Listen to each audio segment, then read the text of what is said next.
The Master's Tools Will Never Dismantle the Master's House by Audre Lorde.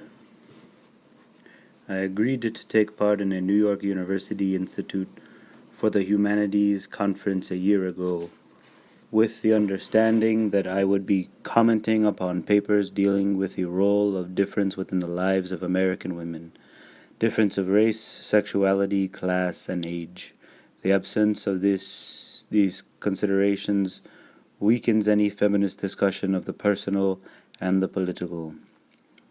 It is a particular academic arrogance to assume any discussion of feminist theory without examining our many differences and without a significant input from poor women, black and third world women, and lesbians. And yet I stand here as a black lesbian feminist, having been invited to comment within the only panel at this conference where the input of black feminists and lesbians is represented. What this says about the vision of this conference is sad. In a country where racism, sexism, and homophobia are inseparable, to read this program is to assume that lesbian and black women have nothing to say about existentialism, the erotic, women's culture and silence, developing feminist theory, or heterosexuality and power. And what does it mean in personal and political terms when even the two black women who did present here were literally found at the last hour? What does it mean when the tools of a racist patriarchy are used to examine the fruits of that same patriarchy? It seems that only the most narrow parameters of change are possible and allowable. The absence of any consideration of lesbian consciousness or the consciousness of third world women leaves a serious gap within this conference and within the papers presented here.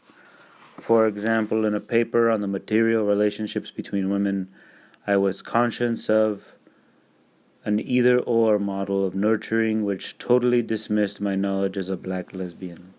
In this paper, there was no examination of mutuality between women, no systems of shared support, no interdependence as exists between lesbians and women-identified women.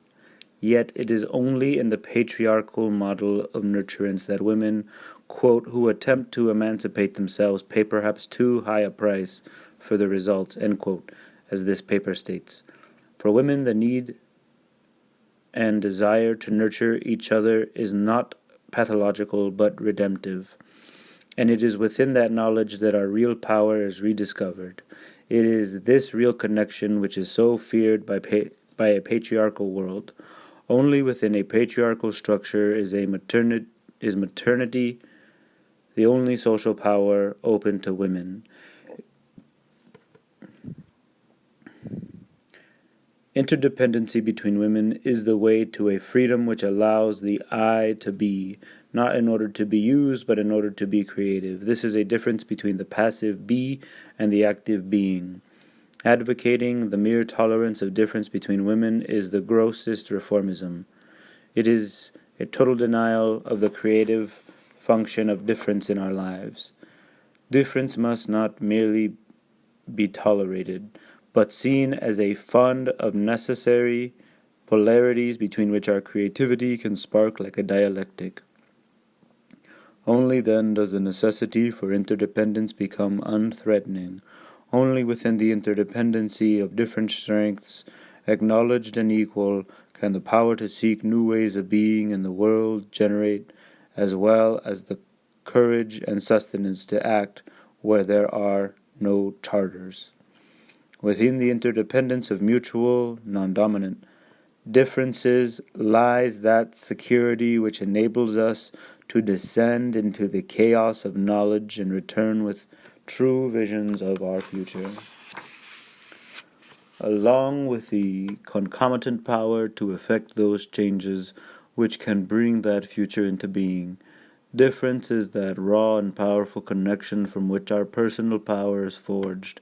As women, we have been taught either to ignore our differences or to view them as causes for separation and suspicion rather than as forces for change. Without community, there is no liberation. only the most vulnerable and temporary armistice between an individual and her oppression. But community must not mean a shedding of our differences, nor the pathetic pretense that these differences do not exist. Those of us who stand outside the circle of this society's definition of acceptable women, those of us who have been forged in the crucibles of difference, those of us who are poor, who are lesbians, who are black, who are older, know that survival is not an academic skill. It is learning how to stand alone, unpopular and sometimes reviled, and how to make common cause with those others identified as outside the structures in order to define and seek a world in which we can all flourish. It is learning how to take our differences and make them strengths, for the master's tools will never dismantle the master's house. They may allow us temporarily to beat him at his own game, but they will never enable us to bring about genuine change. And this fact is only threatening to those women who still define the master's house as their only source of support. Poor women and women of color know there is a difference between the daily manifestations of marital slavery and prostitution, because it is our daughters who line 42nd Street. If white American feminist theory need not deal with the differences between us and the resulting difference in our oppressions, then how do you deal with the fact that the women who clean your houses and tend your children while you attend conferences on feminist theory are, for the most part, poor women and women of color? What is the theory behind racist feminism? In a world of possibility for us all, our personal visions help lay the groundwork for political action. The failure of academic feminists to recognize differences as crucial strength is a failure to reach beyond the first patriarchal lesson.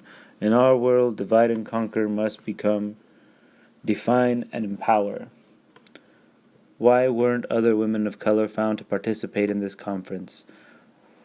Why were 2 phone calls to me considered a consultation? Am I the only possible source of names of black feminists? And although the black panelists' paper ends on an important and powerful connection of love between women, what about interracial cooperation between feminists who don't love each other? In academic feminist circles, the answer to these questions is often, quote, "we did not know to ask," end quote. But that is the same evasion of responsibility, the same cop-out that keeps black women's art out of women's exhibitions, black women's work out of most feminist publications except for the occasional, quote, "special third world women's issue," end quote, and black women's texts off your reading lists. But as Adrienne Rich pointed out in a recent talk, white feminists have educated themselves about such an enormous amount over the past 10 years. How come you haven't also educated yourselves about black women and the differences between us, white and black, when it is key to our survival as a movement? Women of today are still being called upon to stretch across the gap of male ignorance and to educate men as to our existence and our needs. This is an old and primary tool of all oppressors, to keep the oppressed occupied with the master's concerns. Now we hear that it is the task of women of color to educate white women. In the face of tremendous resistance as to our existence, our differences, our relative roles, and our joint survival, this is a diversion of energies and a tragic repetition of racist patriarchal thought. Simone de Beauvoir once said, quote, "It is in the knowledge of the genuine conditions of our lives that we must draw our strength to live and our reasons for acting," end quote. Racism and homophobia are real conditions of all our lives in this place and time. I urge each one of us to reach down into that deep place of knowledge inside herself and touch that terror and loathing of any difference that lives there. See whose face it wears. Then the personal as the political can begin to illuminate all our choices.